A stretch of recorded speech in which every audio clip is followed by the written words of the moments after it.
Entonces, ¿cómo es que estos tecnócratas irresponsables, corruptos,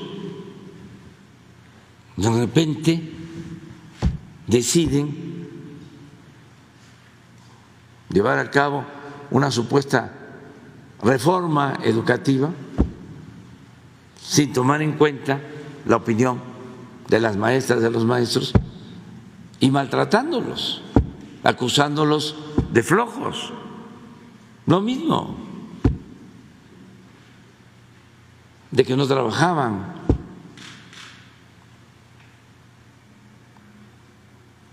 Ya lo he dicho en otras ocasiones, fue tanta la campaña porque tenía el propósito de privatizar la educación.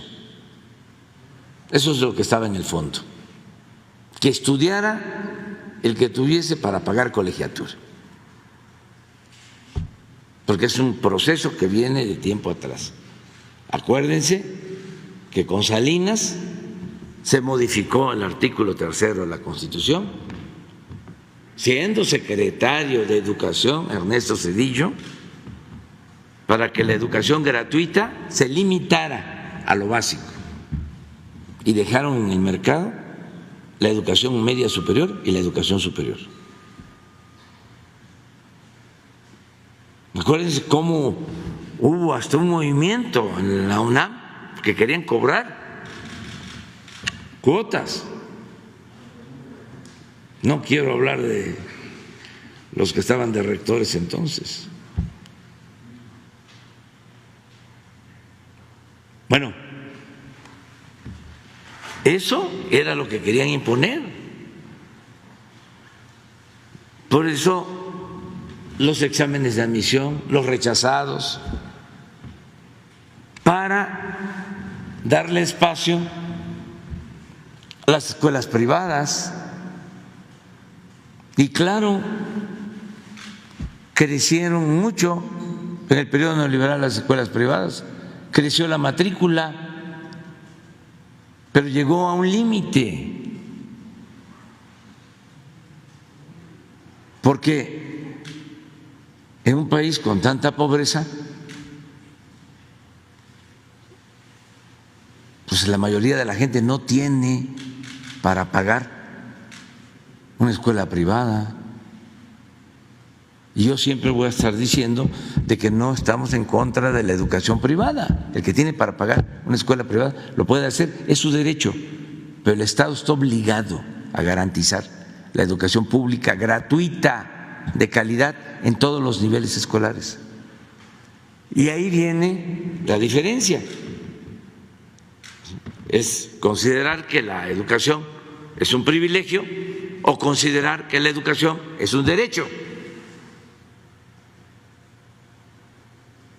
Ese es un problema, de fondo. Entonces, nosotros hemos procurado darle una atención especial a maestras, maestros y fortalecer la educación pública. Lo segundo, los contenidos educativos. Esa es una realidad nueva y no se puede ya aplicar los mismos métodos de enseñanza. No se puede poner vino nuevo en botellas viejas. Hay que revisar planes de estudio e incorporar todo aquello que signifique avance y esté comprobado científicamente, y todo aquello que nos haga cada vez más humanos, más fraternos. Entonces, por eso, lo de los contenidos educativos. Lo tercero, las escuelas, aunque decía yo de que se puede dar clases debajo de un árbol, pues sí, pero es mejor tener un aula en buen estado. Y por eso el programa La Escuela es Nuestra. Y se resolvió muy bien, porque habían presupuestos en el tiempo de la corrupción, no hace mucho, que decían pizarrones electrónicos y se robaban el dinero, bebederos en las escuelas para que haya agua, se robaban el dinero, porque pasaba el presupuesto por varios filtros y se iba quedando. Ya no llegaba nada, gobierno federal, gobierno estatal, gobierno municipal, y no llegaba. Ahora es directo el presupuesto a la sociedad de padres, de madres de familia. Ellos reciben el dinero y ellos deciden en asamblea qué hacer con ese recurso. Y ya estamos llegando a más del 60% de todas las escuelas de educación básica del país. Y antes de que termine el gobierno va a ser 100%. Presupuesto para todas las escuelas públicas, de modo que estén las escuelas en buen estado. Y lo otro, punto 4, las becas. Muchos de los que estamos aquí, de los que nos están escuchando,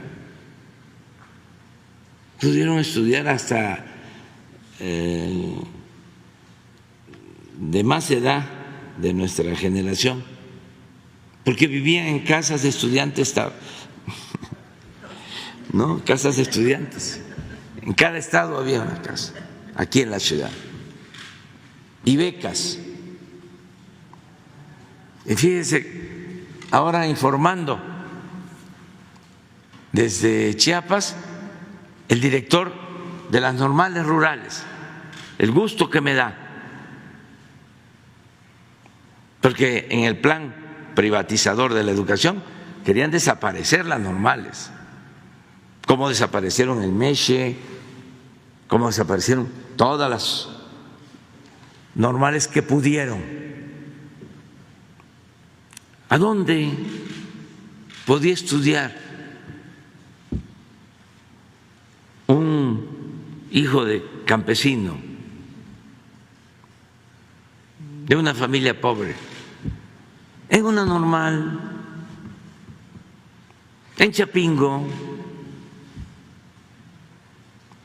Entonces, cuidar estas escuelas es garantizarle a muchos el derecho a la educación. Entonces, las becas son para eso. El que todos los estudiantes de bachillerato de escuelas públicas del país tengan beca es importantísimo. Esa es la edad de mayor deserción escolar, la más difícil, que tiene que ver con la adolescencia. Y ahí es donde necesitamos lograr que se queden estudiando con esfuerzo, con sacrificio y con estos pequeños apoyos para que no haya deserción y también para alejarlos de los vicios y que no sean enganchados por la delincuencia.